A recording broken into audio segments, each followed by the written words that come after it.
नमस्कार साथियों। Antenatal period वाला पोर्शन अपन डिस्कस कर रहे थे, जहां अपने नॉर्मल फिजियोलॉजिकल चेंजेस और उन सभी चेंजेस में आने वाले कंप्लेंट्स के रिगार्डिंग हमने डिस्कस किया पोर्शन एंटीनेटल केयर।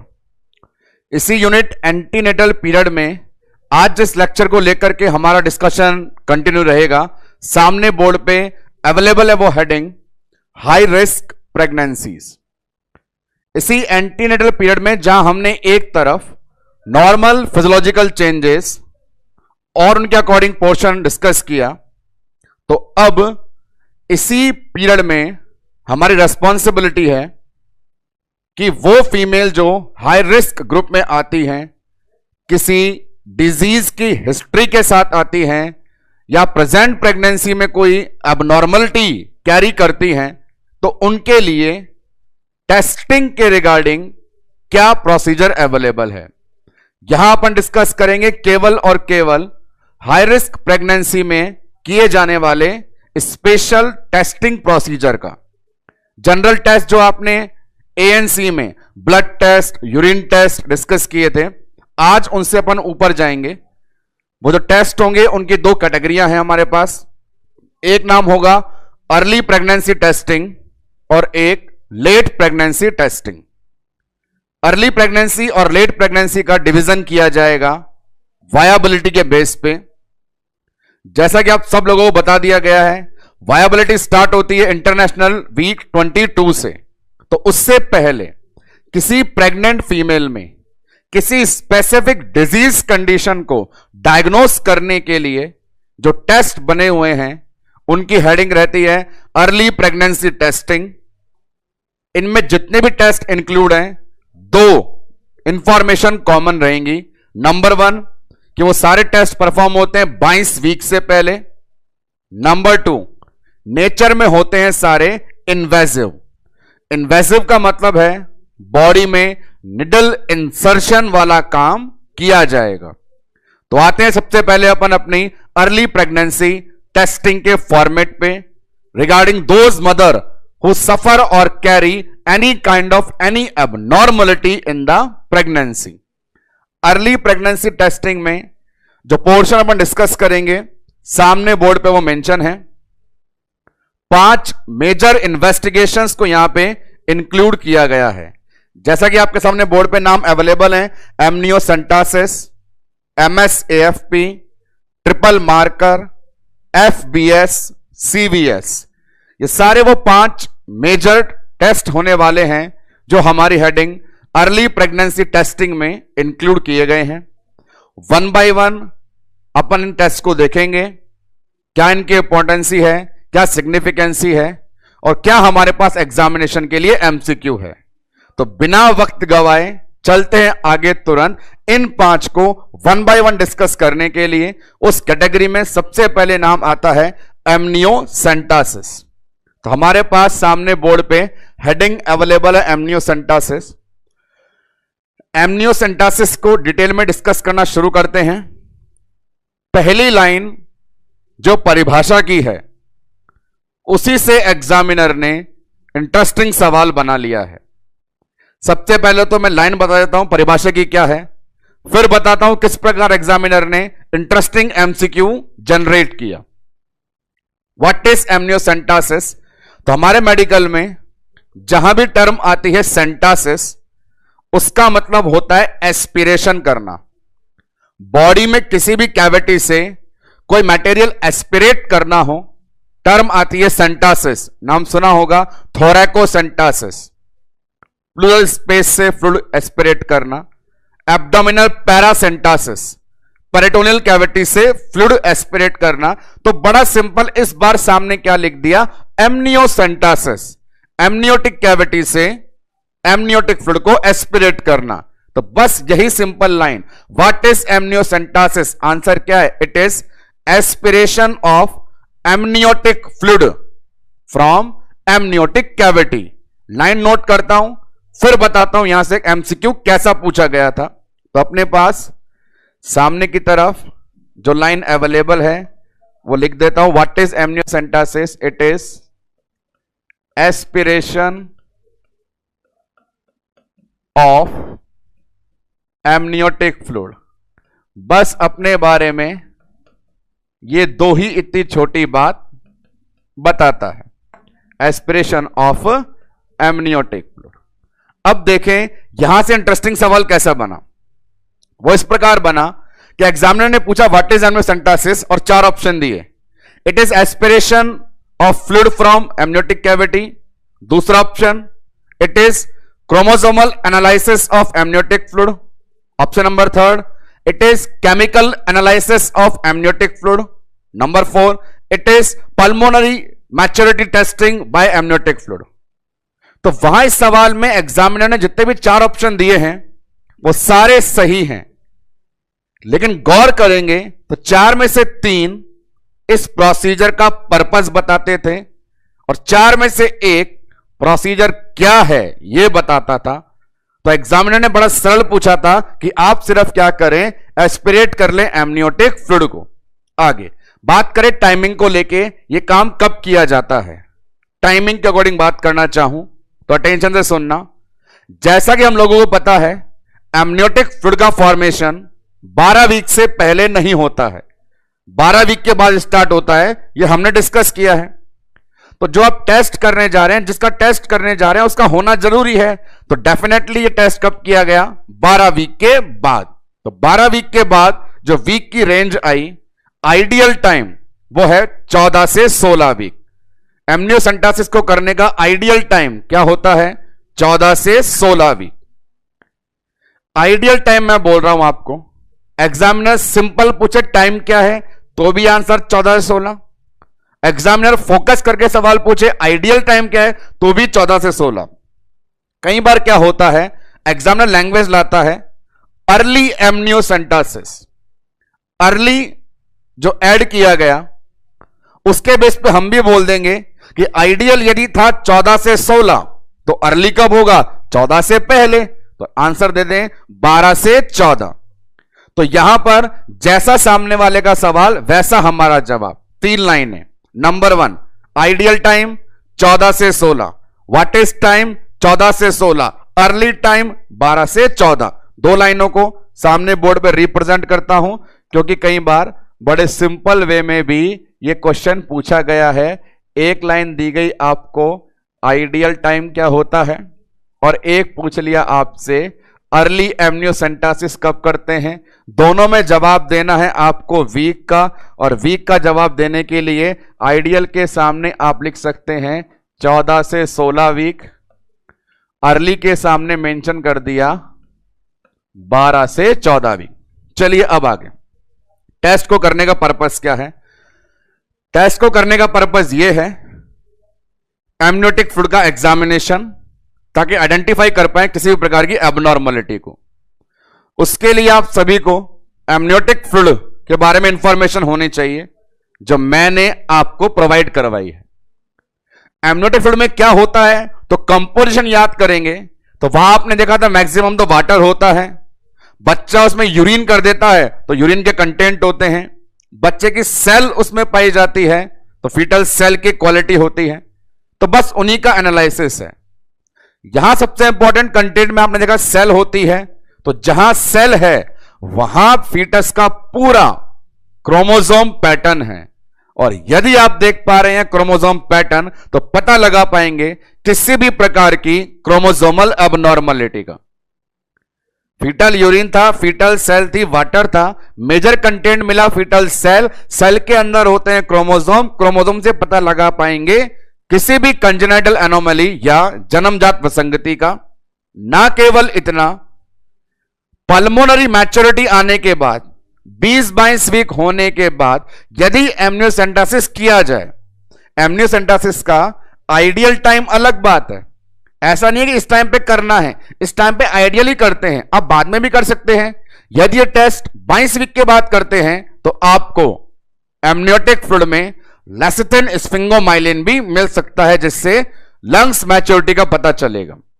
तो पर्पस वाली बात हुई, टेस्ट से क्या पता लगाते हैं तो अपन ने देखा सेल के बारे में, क्रोमोसोम के बारे में, पल्मोनरी मैच्योरिटी के बारे में, और यदि सेल आ गई जेनाइटल एरिया से तो बच्चे के सेक्स के बारे में। तो ये पर्पस इस प्रोसीजर का होता है। लिख देता हूं मैं सामने बोर्ड पर कि क्या पर्पस है प्रोसीजर का। तो प्रोसीजर का पर्पस है आपको किस किस के बारे में इंफॉर्मेशन मिल सकती है, फीटल सेल के बारे में, सेल के बारे में पता लगा करके किसके बारे में पता लगा सकते हो, क्रोमोसोम के बारे में। क्रोमोसोम के अलावा क्या ढूंढ लिया, बच्चे का सेक्स ढूंढ लिया, 20 वीक 22 वीक के बाद करा तो लेसेथन स्फिंगोमाइलिन को ढूंढ करके किसका पता लगा लिया, पल्मोनरी मैच्योरिटी का। That's it. यहां पर भले ही 2-3 लाइन लिखी है, पर सिंपल एमसीक्यू एग्जामिनर को यदि पुटअप करने होंगे तो उनके लिए 2-3 लाइन सफिशिएंट हो चुकी है। सवाल इसके डेफिनेशन से भी था, सवाल इसके टाइमिंग को लेकर भी है, और सवाल पर्पस से भी है। अब आगे जब हम जाते हैं ढूंढने के लिए एबनॉर्मलिटियां, तो हो सकता है कुछ कंटेंट ऐसे मिले जो हमें एबनॉर्मलिटी बता दे।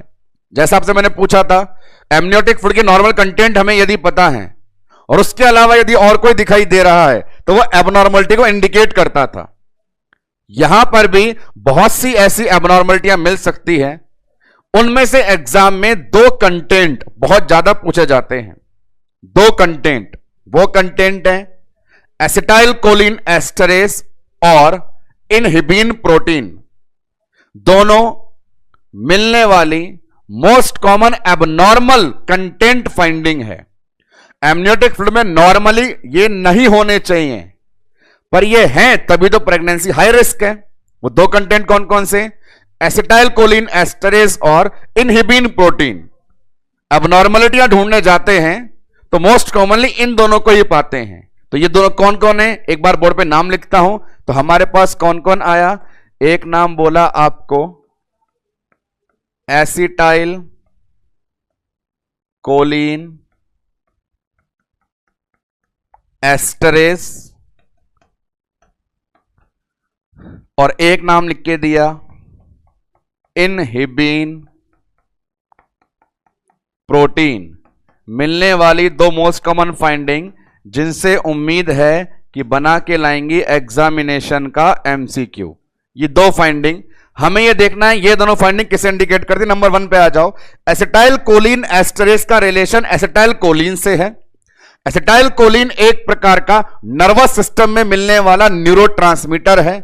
सोचने वाली बात है, जो मिलना चाहिए आइटम बच्चे के खोपड़िया में, वो क्या कर रहा है एमनियोटिक फ्लूइड के सागर में। यदि वो वहां मिल रहा है मतलब बच्चे के नर्वस सिस्टम से लीक कर रहा है, और नर्वस सिस्टम से लीक कर रहा है तो मोस्ट कॉमन फाइंडिंग होती है उसकी न्यूरल ट्यूब में डिफेक्ट है। एसिटाइल कोलिन एस्टरेस का एमनियोटिक फ्लूइड में मिलना इंडिकेट करता है disorder neural tube defect NTD, इस डिफेक्ट को।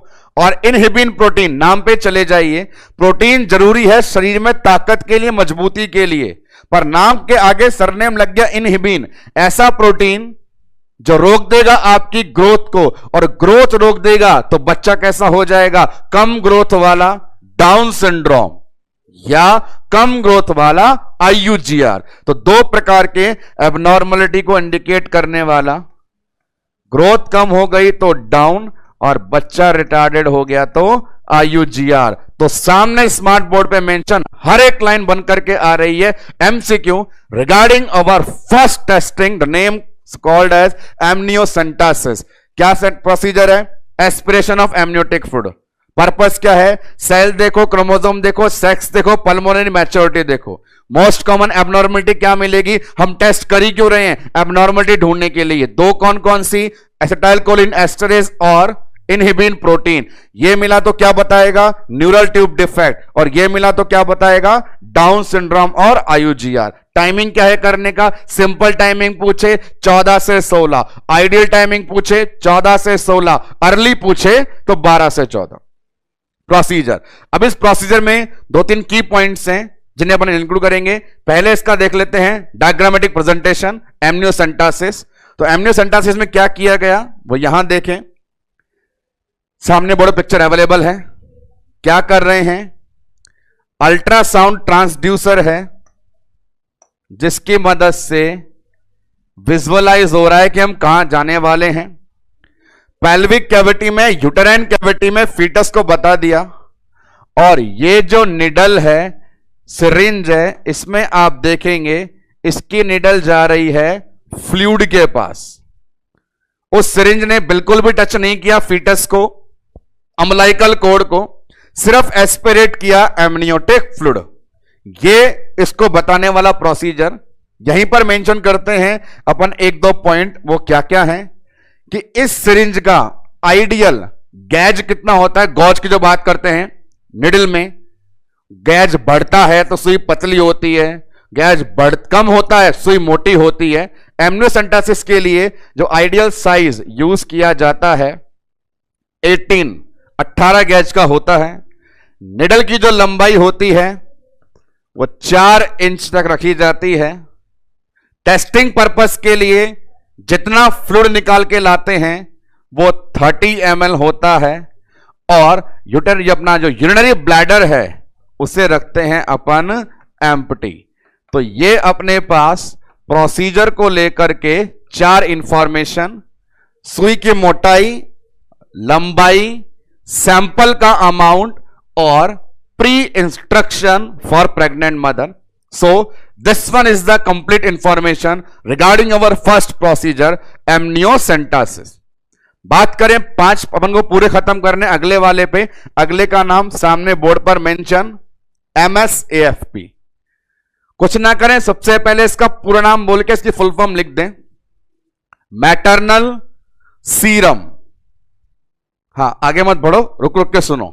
मैटरनल सीरम मतलब ये कंफर्म करें सबसे पहले इस टेस्ट में सैंपल किसका जाएगा। सैंपल मदर का जाएगा। मदर के ब्लड का या यूरिन का? ब्लड का जाएगा। सीरम मतलब ब्लड, तो maternal blood sample is require.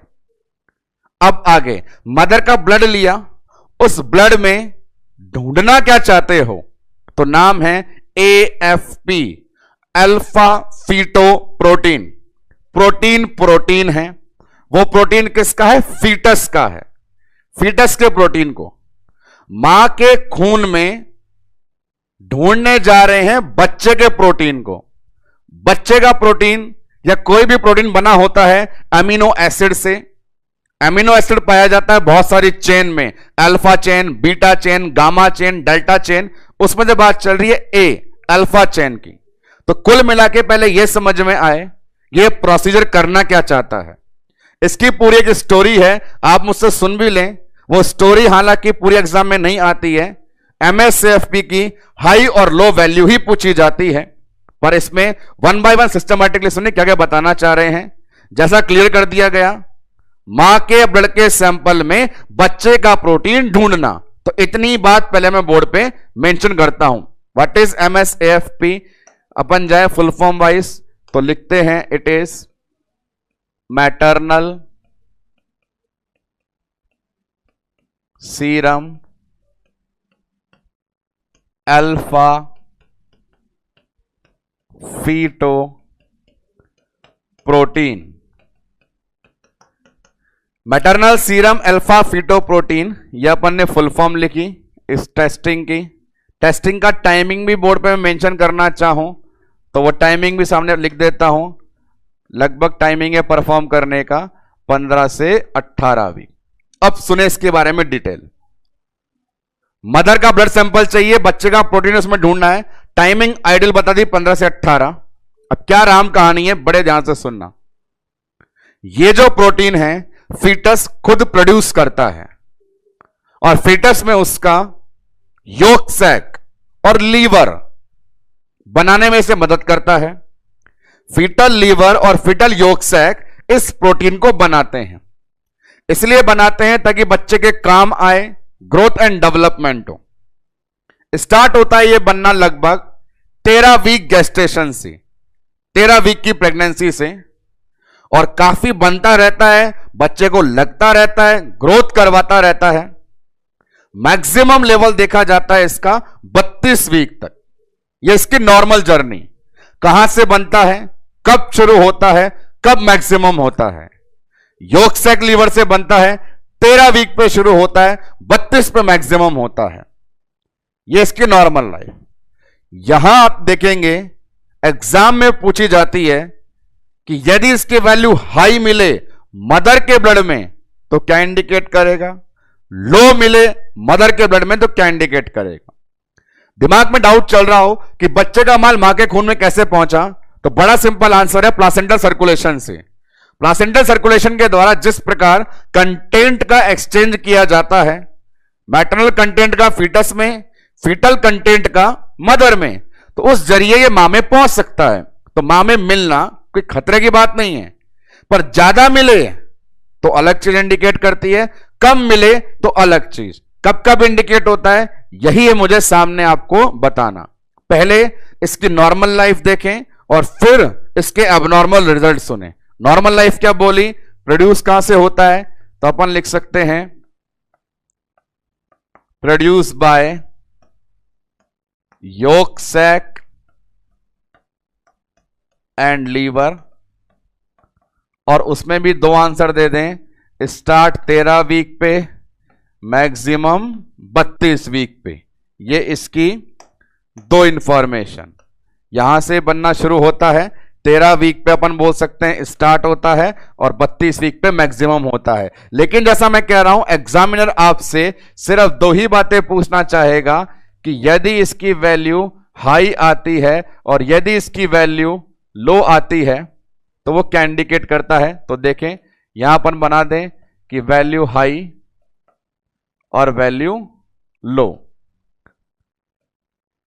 इसमें भी मजेदार बात क्या है, मजेदार बात यह है दोस्तों, कभी भी एग्जामिनर आपसे यह नहीं पूछेगा व्हाट इज वैल्यू, वैल्यू कितनी होती है, उस पे एग्जामिनर कभी अटेंशन नहीं देता। हाई क्या इंडिकेट करती है, लो क्या इंडिकेट करती है, वही पूछता है। तो पहली बात तो वो जो पूछना चाहता है वही हमें पता हो, यह जानकारी कंफर्म है। लेवल नॉर्मल कितना होता है कोई नहीं पूछता, आपको बता देता हूं just as a information. Normal level बताया जाता है 0.05 मिली ऑस्मॉल पर लीटर से 2.5 मिली ऑस्मॉल पर लीटर, पर ज्यादा ध्यान देना है अपने को ऊपर वाली बात पे, हाई और लो। आओ दिमाग लगाएं, मदर के ब्लड में इसका लेवल हाई मिले, कौन से वीक पे, जब इस टेस्ट को कर रहे हैं, टेस्ट को कौन से वीक पे कर रहे हैं, 15 से 18 पे। वैसे ये बोल रहा है कि नॉर्मली मैक्सिमम कितने वीक पे दिखता हूं, 32 वीक पे। 32 वीक पे जांच करोगे तो मदर के ब्लड में मैक्सिमम दिखूंगा, हाई दिखूंगा। लेकिन यदि आप 15 से 18 पे कर रहे हो और उस समय वैल्यू हाई मिले तो वो क्या बताता है, तो मां के खून में ज्यादा मिलना दो कारण हो सकते हैं। या तो बच्चा ज्यादा बना रहा है, खूब बना रहा हूं मम्मी, खूब तरह तू भी ले ले, या बच्चा लॉस कर रहा है। क्योंकि बच्चा जो भी लॉस करेगा वो एमनियोटिक कैविटी, एमनियोटिक फ्लूइड में गिरेगा, और वो फ्लूइड हर 3 घंटे से प्लासेंटा के द्वारा रिप्लेस होता है। तो मां के शरीर में ज्यादा प्रोटीन मिलने की दो ही संभावना, या तो मां का लल्ला ज्यादा बनाए या ज्यादा लॉस करे। कब कब होता है, 4 फिट एग्जाम्पल है, यहां पे फिट कर लेना, 5वां एग्जाम्पल नहीं है, ना ही एग्जामिनर पूछेगा। 4 एग्जाम्पल। ज्यादा कब बनाता है, जब गर्भ में 2 बच्चे होते हैं, मल्टीपल प्रेगनेंसी। लॉस कब करता है, 3 डिफेक्ट। 3 डिफेक्ट है जहां से लॉस होगा। सिंपल देखें, बॉडी को जवाब देंगे, आगे पीछे नीचे, आगे एब्डोमेन, पीछे न्यूरल ट्यूब और नीचे किडनी, रीनल डिफेक्ट। आगे एब्डोमेन, पीछे न्यूरल ट्यूब, नीचे किडनी, इन तीनों में डिफेक्ट होता है तो प्रोटीन का लॉस होता है। 3 डिफेक्ट, प्रोटीन लॉस, और एक कंडीशन ज्यादा बनाने वाली, multiple. Total set example number 4, जिन कंडीशन में 15 से 18 वीक वाले समय पर मदर के ब्लड में इस प्रोटीन का लेवल हाई मिलता है। तो हाई के आगे जवाब देने 4 एग्जाम्पल रटा दिए गए हैं। एक कंडीशन जब बच्चे 1 से ज्यादा हो, मल्टीपल। इसके अलावा 3 डिफेक्ट, आगे वाला डिफेक्ट एब्डोमिनल, पीछे वाला डिफेक्ट न्यूरल और नीचे वाला डिफेक्ट रीनल। तो 3 डिफेक्ट होते हैं जिनके अंदर लेवल हाई मिल जाता है। ये डिफेक्ट में लेवल हाई क्यों मिल रहा है, इन डिफेक्ट के चलते फीटल प्रोटीन लॉस करता है। लॉस करा हुआ प्रोटीन एमनियोटिक फ्लूइड में गिरता है, वहां से रिप्लेस होकर मदर के ब्लड में दिखता है। बात करें लो, लो लेवल कब होगा, तो लो लेवल उल्टा बोलें, या तो बच्चा कम बनाए, या बच्चा कम बनाए। कम क्यों बनाए? जब वो खुद ही छोटा सा हो, खुद की ग्रोथ ही कम हो रही हो, खुद छोटा हो, तो बोल देंगे डाउन सिंड्रोम। ग्रोथ कम हो रही हो तो नाम दे देंगे IUGR। इन दोनों कंडीशन में खुद की ग्रोथ नहीं हुई, खुद ने प्रोटीन नहीं बनाया, तो मां को कैसे देगा? मल्टीपल में दो दो बच्चे खूब सारा बना रहे थे, मां को बहुत सारा दे रहे थे। IUGR डाउन में खुद ही डाउन पड़े हैं, कम बना रहे हैं, तो मां को नहीं दे पाएंगे। इन दोनों कंडीशन में लेवल कम। इसके अलावा एक नाम आता है मोलार प्रेगनेंसी। मोलार प्रेगनेंसी जो पहले भी हमारे कई एग्जाम्पलों में आ चुका है, एक ऐसी कंडीशन जिसमें प्लासेंटा का हो जाता है कैंसर, उसके चलते बिल्कुल भी नहीं जाता न्यूट्रिशन बच्चे के पास, और बच्चे के पास नहीं जाएगा न्यूट्रिशन, तो ना न्यूट्रिशन ना protein, level low. Third answer और मेंशन करना है यहां पे अपने को, मोलार। तो ये कंप्लीट इंफॉर्मेशन सेकंड टेस्ट के बारे में अर्ली प्रेगनेंसी टेस्टिंग की हेडिंग में, नाम MSAFP। हर लाइन का मतलब सुने। पहली लाइन, मां के ब्लड में बच्चे के प्रोटीन की जांच करना, समय 15 से 18 वीक।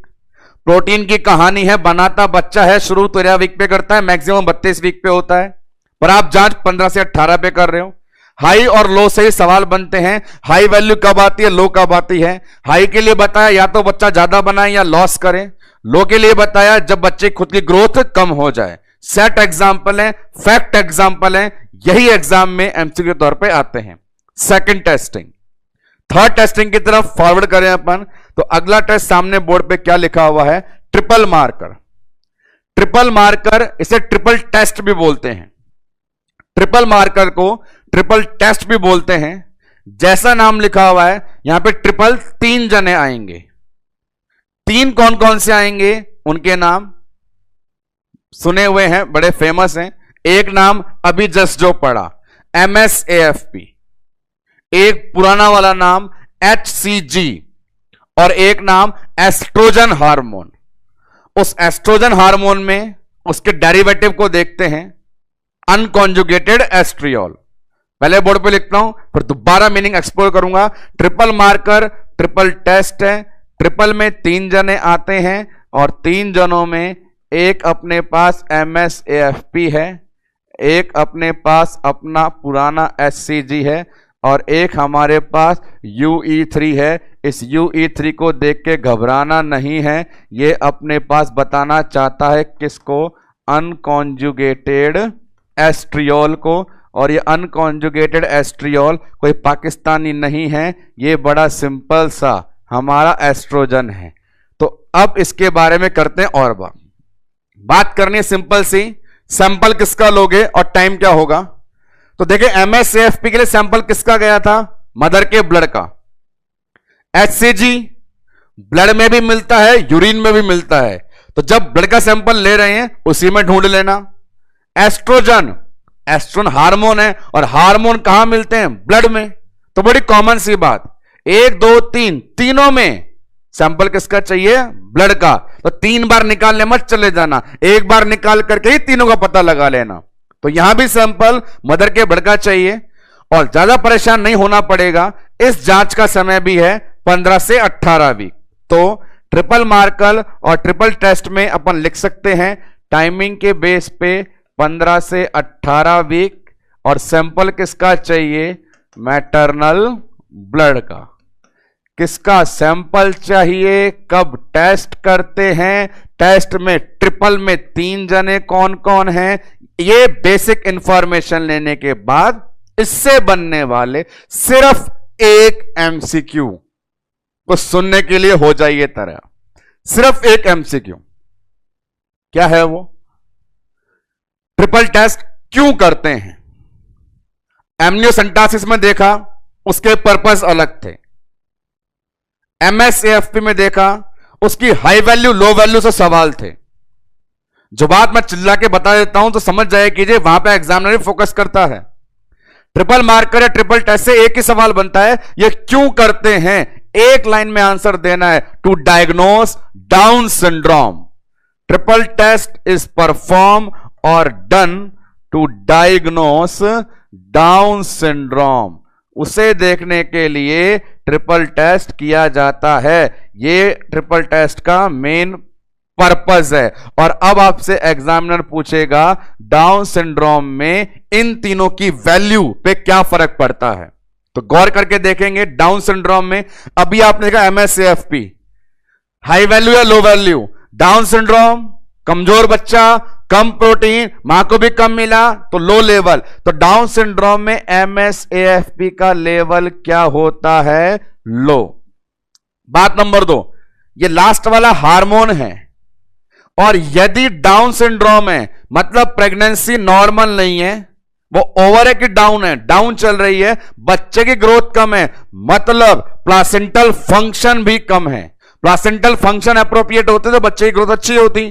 प्लासेंटल फंक्शन कम है मतलब प्लासेंटल हार्मोन भी कम है। और यहां पे ये तीसरा UE3 एक हार्मोन है तो इसका लेवल भी क्या होगा? कम।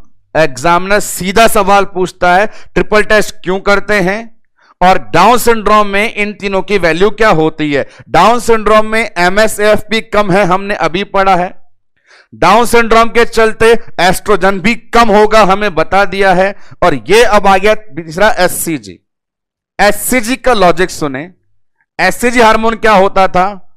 जो प्लासेंटा से रिलीज होता था, सबसे बड़ा हार्मोन होता था, बैठे बैठे बाकी सबको देखता था। 12 वीक से पहले इसी का प्रभाव रहता था। 12 वीक के बाद इसका लेवल कम हो जाता था पर यह कभी एब्सेंट नहीं होता था। यह हमने सीखा है। 12 वीक के बाद SCG का लेवल भले ही लो हो, एब्सेंट कभी नहीं होता था। और शरीर में जब भी कभी गड़बड़ होती तो खुद संभालने के लिए आ जाता था। जैसा कि सामने देख रहे हैं, इसे करने का समय 15 से 18 वीक है। और उस समय यदि कंडीशन डाउन सिंड्रोम है तो SCG को लगेगा प्रेगनेंसी सही नहीं चल रही, और सही नहीं चल रही तो बड़े लोगों को मैदान में आना पड़ता है। 12 वीक के बाद भी SCG अपना लेवल बढ़ाएगा यदि मदर के शरीर में गड़बड़ होती है, और गड़बड़ है तो SCG का लेवल क्या आता है? ज्यादा। और यही रोचक बात है कि ट्रिपल टेस्ट में जो 3 विद्यार्थी हैं उनमें से 2 सप्लीमेंट्री आ गए पर एक टॉप होकर के फर्स्ट रैंक पे आ गया। ट्रिपल मार्कर में 3 आदमी, MSAFP level low, oestrogen level low, SCG level high in condition of Down syndrome. This is the information provided by triple marker और ट्रिपल टेस्ट। 3 टेस्ट के बारे में जानकारी मिल चुकी है आपको। आते हैं बचे हुए 2 पे। अगला टेस्ट कौन सा है अपना? बड़ा सिंपल टेस्ट है, FBS। सबसे पहले इसका नाम सुनेंगे तो पता चलेगा 2-3 नाम इसके हैं। तो पहले नाम की चर्चा कर लेते हैं। नाम में सारा ज्ञान छिपा हुआ है। FBS फास्टिंग ब्लड शुगर मत बोल देना, बड़ा सिंपल है। Foetal blood sampling, foetal blood sampling, इतने सरल नाम को बोर्ड पे लिखना मैं चाहूंगा। तो FBS की फुल फॉर्म लिखने के लिए तैयार, तो अपन ने सिंपल सा कह दिया फीटल ब्लड सैंपलिंग। अब ध्यान लगाना मेरे प्यारों, यह फीटस है और जब तक तो फीटस है तब तक तो यूटेराइन कैविटी के अंदर है। आपको या मुझको ब्लड सैंपल देना होता तो फटाफट शर्ट का बटन खोल के हाथ आगे कर देते, बोलते निकाल लो, पर यह फीटस है, गर्भ के अंदर है। तो ऐसा नहीं है पेट फाड़ के बच्चे का हाथ निकाल के खून की जांच करेंगे। हमें यह पता होना चाहिए वहां टेस्टिंग कैसे करते हैं। एम्ब्रोलॉजी में आपने सीखा है अम्बलाइकल कोड जो जुगाड़ होता है उसमें जो ब्लड होता है, अम्बलाइकल आर्टरी, अम्बलाइकल वेन बच्चे का होता है। अम्बलाइकल कोड में किसका ब्लड होता है, इसको लेके मैंने सवाल आपसे बनाए हुए हैं, सिखाया भी हुआ है। अम्बलाइकल कोड में फीटल ब्लड होता है। तो बच्चा बोलता है मेरे नन्हे मुन्ने छोटे हाथों को हाथ ना लगाना, मैंने टुंडी से निकाल रखी है रस्सी, उसी से सैंपल ले जाना। तो सैंपल कहां से लेते हैं? अम्बलाइकल कोड से।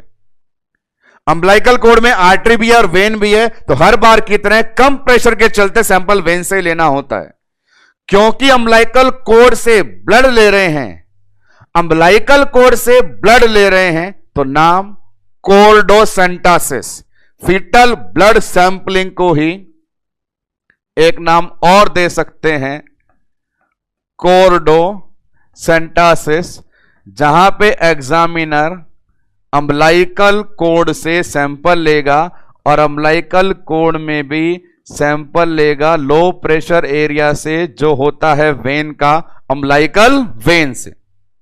एक बात, अब एग्जामिनर अम्बलाइकल वेन तक पहुंचा कैसे, उसको लेके एक और नाम है पीयूबीएस। पीयूबीएस एब्डोमेन की चमड़ी को पार करके, परक्यूटेनियस, एब्डोमेन की चमड़ी को पार करके परक्यूटेनियस अम्बलाइकल कोड पे पहुंचा। अम्बलाइकल क्या लेने, ब्लड सैंपल। पेट की चमड़ी पार करके अम्बलाइकल कोड के पास पहुंचा है सैंपल लेने, percutaneous umbilical blood sampling, the name PUBS. तो भैया इस एफबीएस के 3 नाम सामने पहले बोर्ड पर आ गए, उन्हें ही 1 बाय 1 देख लें। यहां पे पीयूबीएस को क्या बोला, चमड़ी पार करके, मतलब परक्यूटेनियस। कहां घुसेगा जाकर के, अम्बलाइकल कोड में। क्या निकाल के लाएगा, ब्लड का सैंपल। तो पूरा प्रोसीजर क्या हुआ, परक्यूटेनियस अम्बलाइकल ब्लड सैंपलिंग। सबसे पहले ये 3 नाम। एफबीएस क्या है, बच्चे के खून की जांच करना, फीटल ब्लड सैंपल। बच्चे का खून कहां मिलेगा, अम्बलाइकल कोड में, तो कोडोसेंटासिस। कोड में आर्टरी वेन दोनों मिलेगी, कहां से निकालोगे, वेन से। इसके बाद क्या बोल रहे हैं, नाम प्रोसीजर एक और, पीयूबीएस, परक्यूटेनियस अम्बलाइकल ब्लड सैंपलिंग। ये सारे इसके नाम हो गए। अब और बात करें, टाइम बताएं। हर टेस्ट का टाइम था, एमनियोसेंटासिस का 14 से 16, MSAFP का 15 से 18, ट्रिपल टेस्ट का 15 से 18। तो यहां पर इस टेस्ट का क्या टाइम दिया गया है, तो टाइम आपके पास मिलेगा थोड़ा सा लेट, 18 से 20 वीक। 18 से 20 वीक। और करने का पर्पस क्या है भाई, ब्लड सैंपल लेकर के आओगे तो ब्लड में जो भी मिलता है उस कंटेंट का आइडेंटिफिकेशन। बात कर लेते हैं इस प्रोसीजर की डायग्रामेटिक प्रेजेंटेशन की। सामने देखिए, सोनोग्राफी की मदद से एग्जामिनर सुआ कहां घुसा रहा है, यह अपने पास में यूएसजी का प्रेजेंटेशन, यूएसजी कर ली। अब की बार भी हमारे पास निडल है और सिरिंज है, पर इस बार सिरिंज जहां धावा बोल रही है वो अम्बलाइकल कोड है। अम्बलाइकल कोड सैंपल लिया गया है। कुछ देर पहले अपन एमनियोटिक फ्लूइड का ले रहे थे।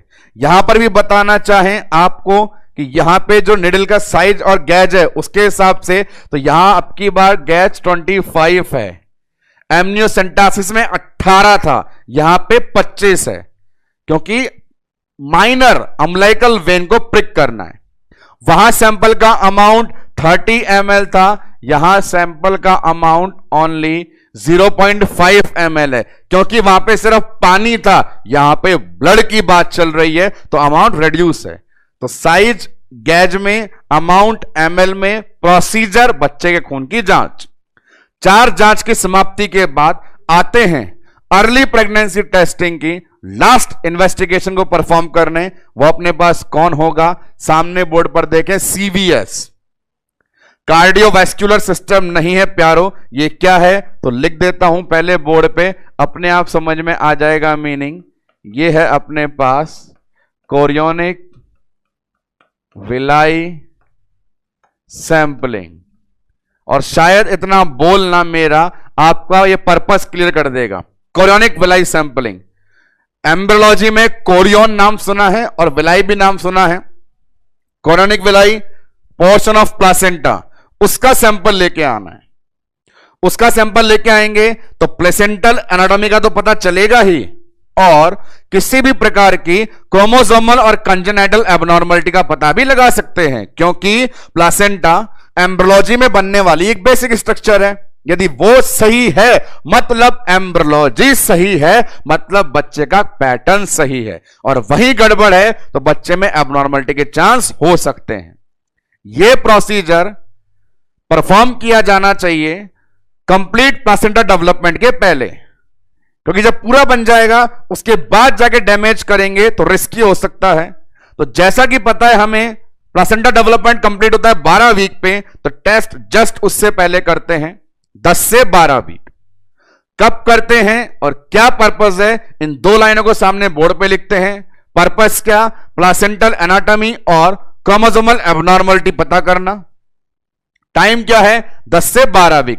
दोनों लाइनें आपके सामने बोर्ड पर मेंशन। पर्पस है प्लासेंटल इंफॉर्मेशन लेना और ना केवल प्लासेंटल, किसी प्रकार की कंजेनाइटल डिफेक्ट को भी डायग्नोस करना।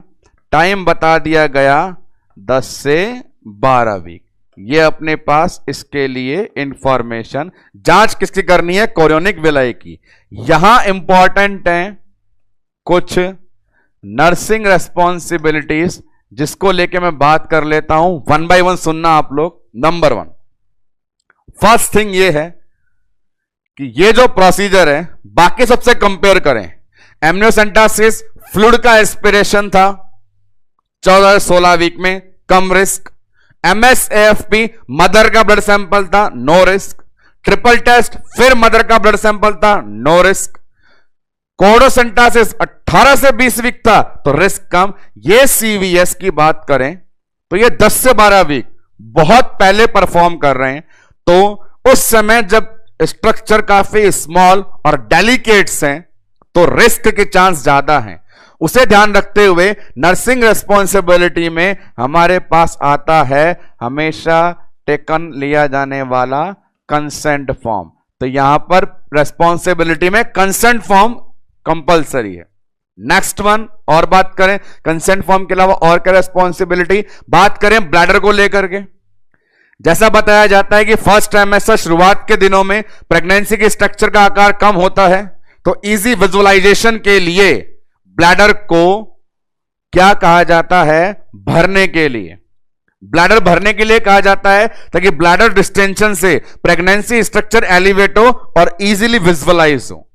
यदि कोई टेस्टिंग सेकंड और थर्ड ट्राइमेस्टर लास्ट टाइम में करते हैं तो उस समय वैसे ही स्ट्रक्चर बड़ी होती है, इसलिए ब्लैडर खाली को बोलते हैं। पर यह टेस्ट जल्दी अर्ली पीरियड में कर रहे हैं तो हमारे पास ब्लैडर होना चाहिए फुल। तो मदर को बोलेंगे किस इंस्ट्रक्शन के लिए?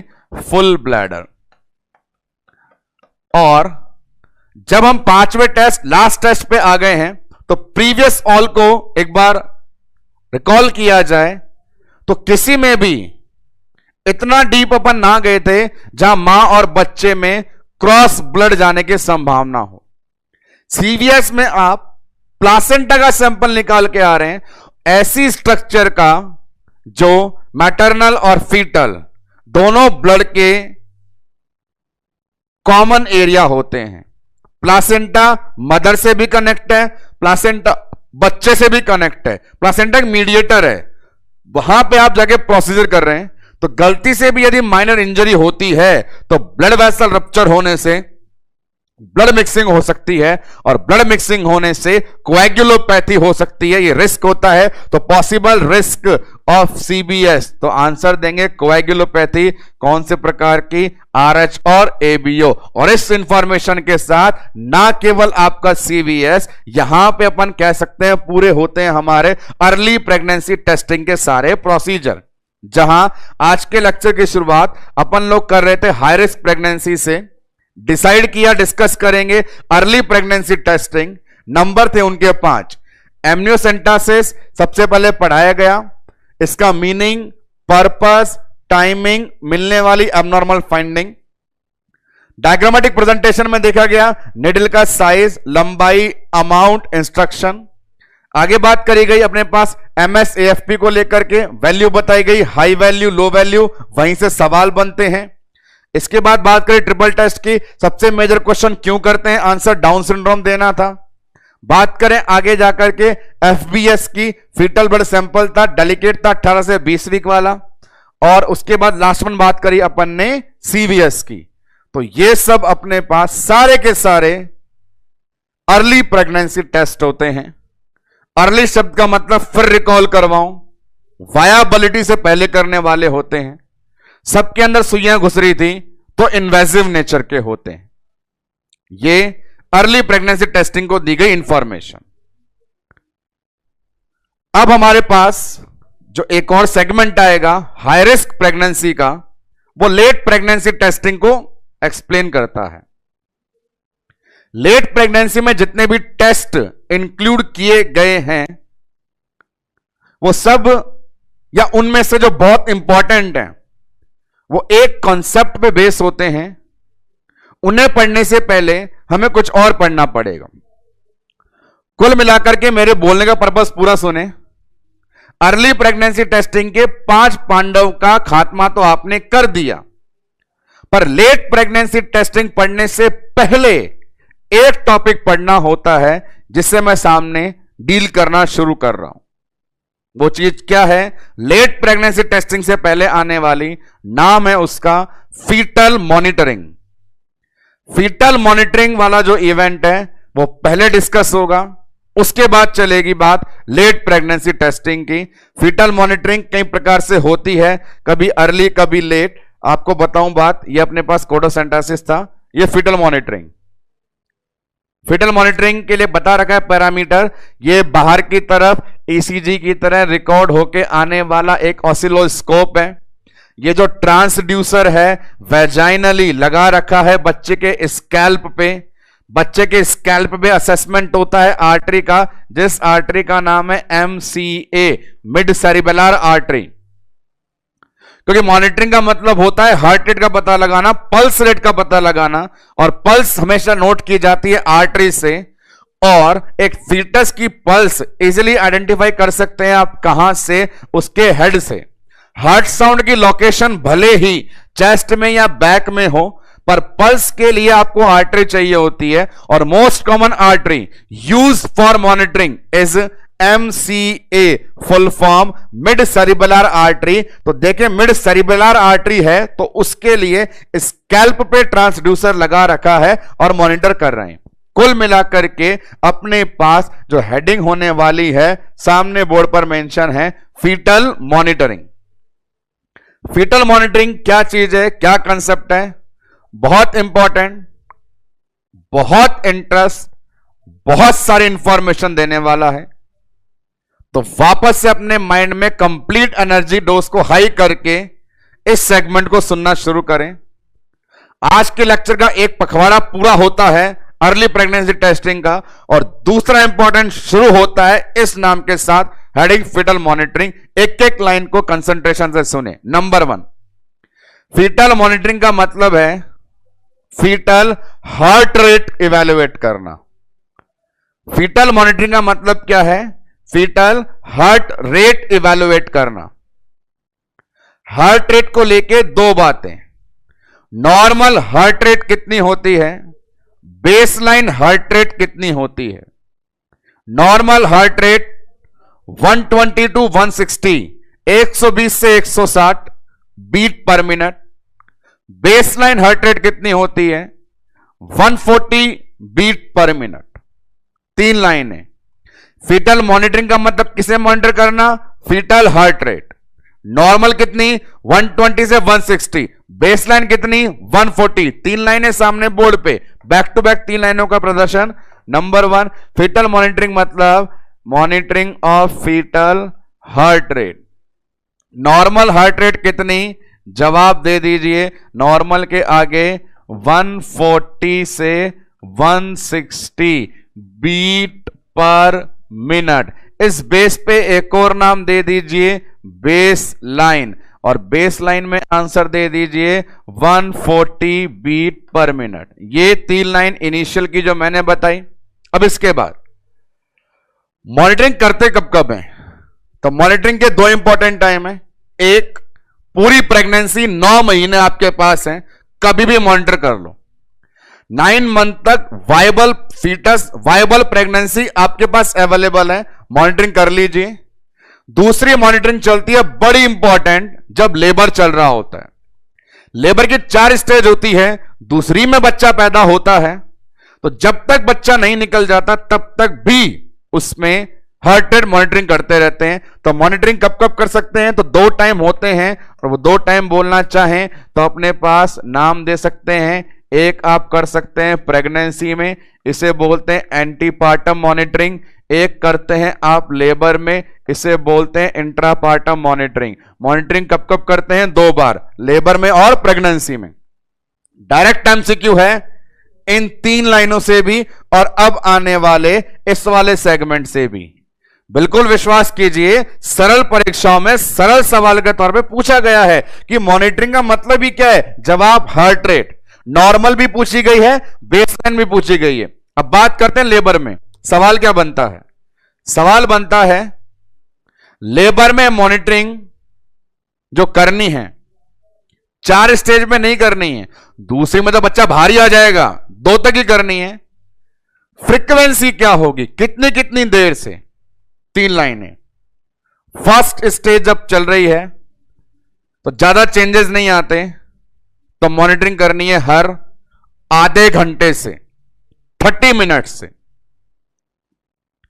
सेकंड स्टेज जिसमें डिलीवरी होने वाली है, वो सेकंड स्टेज यदि शुरू हुई है तो मॉनिटरिंग 15 मिनट से, और सेकंड स्टेज खत्म होने वाली है तो हर 5 मिनट से। 3 लाइनें, फर्स्ट स्टेज में आधे घंटे से, सेकंड के शुरुआत में 15 मिनट से, सेकंड के लास्ट में 5 मिनट से। यह फ्रीक्वेंसी है मॉनिटरिंग की, और तीनों लाइनों से धुआंधार एमसीक्यू पूछे गए हैं। तो आंसर अलग अलग, फर्स्ट स्टेज में आंसर अलग, सेकंड के शुरुआत में इनिशियल में आंसर अलग, थर्ड नहीं आता, सेकंड के एंड में आंसर अलग। आंसर क्या जो है आपको सिखाया, फर्स्ट की शुरुआत हो तो मॉनिटरिंग हर आधे घंटे से, सेकंड के अंदर चल रहा हो तो 15 मिनट से, और यहां पे लास्ट आ गया 5 मिनट से। ये फीटल मॉनिटरिंग को लेकर के नॉर्मल बताई गई आपको information, meaning normal heart rate, baseline heart rate और मॉनिटरिंग। अब जब आप किसी चीज को मॉनिटर करने जा रहे हैं, देखने जा रहे हैं, तो उसके परिणाम आएंगे, तैयार रहिए। किसी को मॉनिटर करने गए तो परिणाम के लिए तैयार रहिए। उसमें क्या परिणाम आ सकते हैं? परिणाम 2 ही आएंगे, या तो हार्ट रेट नॉर्मल रेंज में है या नॉर्मल रेंज में नहीं है। नॉर्मल रेंज में है तो बोल देंगे नॉर्मल, और रेंज से कम ज्यादा है तो बोलेंगे एबनॉर्मल। पर यहां सामने बोर्ड पे मैं दिखाऊंगा कि ये जो रिजल्ट है नॉर्मल एबनॉर्मल, उनके हमारी किताब और गाइडों में कितने सारे और नाम हैं। बहुत अच्छा टेबल वाइज प्रेजेंटेशन सामने आ रहा है। हार्ट रेट मॉनिटरिंग के रिजल्ट को लेकर के पूरे अटेंशन से उसे सामने देखेंगे। रिजल्ट आपके सामने बोर्ड पर यह रहा, 2 result, normal abnormal. Normal foetus को अल्टरनेटिवली और क्या क्या कह सकते हैं, और जिसकी हार्ट रेट रेंज में नहीं आई है, जो एबनॉर्मल है, उसे अल्टरनेटिवली और क्या कह सकते हैं। 1 बाय 1 सुने। हार्ट रेट का नॉर्मल रेंज में आना मतलब बच्चा हेल्दी है। हेल्दी बच्चा हर कमांड को एक्सेप्ट करता है, मतलब वो रिएक्टिव है। रिएक्टिव बच्चा है, हेल्दी बच्चा है, तो ऐसे फीटस पे आप विश्वास कर सकते हैं कि वो लेबर में कॉम्प्लिकेशन नहीं करेगा, इजीली डिलीवर हो जाएगा। विश्वास वाली बात होती है, और विश्वास को बोलते हैं अश्योर। मैं तुम्हें श्योर करता हूं, ऐसे बोलते हैं दावा देना। यहां पे अश्योर को बोल दिया रीअश्योरिंग। जो नॉर्मल है, स्वस्थ है, विश्वास लायक है, रेस्पॉन्स देता है। लास्ट में लगा हुआ है एक नेगेटिव। तो बड़े अटेंशन से, दुनिया वालों के लिए भले ही नेगेटिव होना गलत है, दुनिया वालों के लिए नेगेटिव होना गलत है, पर मेडिकल वालों के लिए नेगेटिव होना अच्छा है।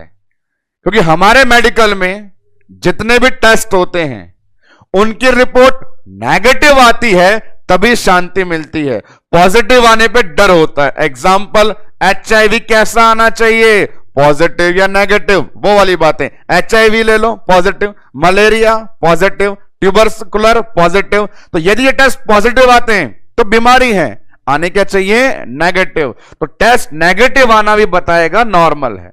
अपोजिट बोले, जिसकी रेंज में नहीं आया तो बच्चा नॉर्मल नहीं था, कैसा था, डिस्ट्रेस में, हेल्दी नहीं था। वो रिएक्टिव नहीं था, कैसा था? Non reactive. और जो एबनॉर्मल है, विश्वास लायक नहीं है, कभी भी कांड कर सकता है, क्या बोलेंगे? Non reassuring. और ये मेडिकल पॉइंट ऑफ व्यू से क्या है? पॉजिटिव। चार कंपोनेंट सामने जो बोर्ड पे लिखे हुए हैं, ये काफी इंटरेस्टिंग रिजल्ट शो करते हैं हमारी फीटल मॉनिटरिंग का। इन चार के जरिए आपसे किसी भी प्रकार से एमसीक्यू पूछा जा सकता है। नेगेटिव रिजल्ट क्या बताएगा? Normal foetus. पॉजिटिव रिजल्ट क्या बताएगा? Abnormal foetus. नॉर्मल फीटस के क्या क्राइटेरिया होते हैं? हेल्दी होता है, रिएक्टिव होता है, रीअश्योर होता है, नेगेटिव होता है। एबनॉर्मल के डिस्ट्रेस में होता है, non reactive, non reassure, positive. यहां पे ये एक बहुत बड़ा बेस है, इसे दिमाग में फिक्स करना। आगे 2-3 बार यूज में लूंगा मैं आपसे। आज का लेक्चर भले ही अर्ली प्रेगनेंसी टेस्टिंग पे हो, पर लेट प्रेगनेंसी टेस्टिंग में धुआंधार नाम चलते हैं, एनएसटी, सीएसटी, और वहां से इतने सवाल बनते हैं लॉजिकली, आप सबका जवाब आसानी से दे पाएंगे जब मेरी फीटल मॉनिटरिंग को पूरा पढ़ पाएंगे। तो फीटल मॉनिटरिंग, उसके रिजल्ट, उसके बाद आता है फीटल हार्ट रेट के 4 इंपॉर्टेंट पैटर्न, जो अभी नहीं अगले लेक्चर में लेंगे। उन 4 पैटर्न और उन 4 पैटर्न के साथ बची हुई सारी लेट प्रेगनेंसी की टेस्टिंग डिस्कस करेंगे अपन उस वाले लेक्चर में। अभी अपन सिर्फ अर्ली प्रेगनेंसी टेस्टिंग फिनिश करके और लेट प्रेगनेंसी टेस्टिंग स्टार्ट करने से पहले बताए जाने वाले फीटल मॉनिटरिंग तक का पोर्शन ही डील करेंगे। तो आज के लेक्चर में जो इंफॉर्मेशन दी गई, हाई रिस्क प्रेगनेंसी टेस्टिंग की, अर्ली टेस्टिंग की, 5 इंपॉर्टेंट टेस्ट, उसके बाद फीटल मॉनिटरिंग, उसके रिजल्ट, इसको रिमेंबर, रिकॉल करते रहे। अगले लेक्चर में इसी से आगे बढ़ते हुए हार्ट रेट के 4 इंपॉर्टेंट पैटर्न और बची हुई सारी लेट प्रेगनेंसी टेस्टिंग को अपन डिस्कस करेंगे। आज के लेक्चर के लिए इतना ही। धन्यवाद।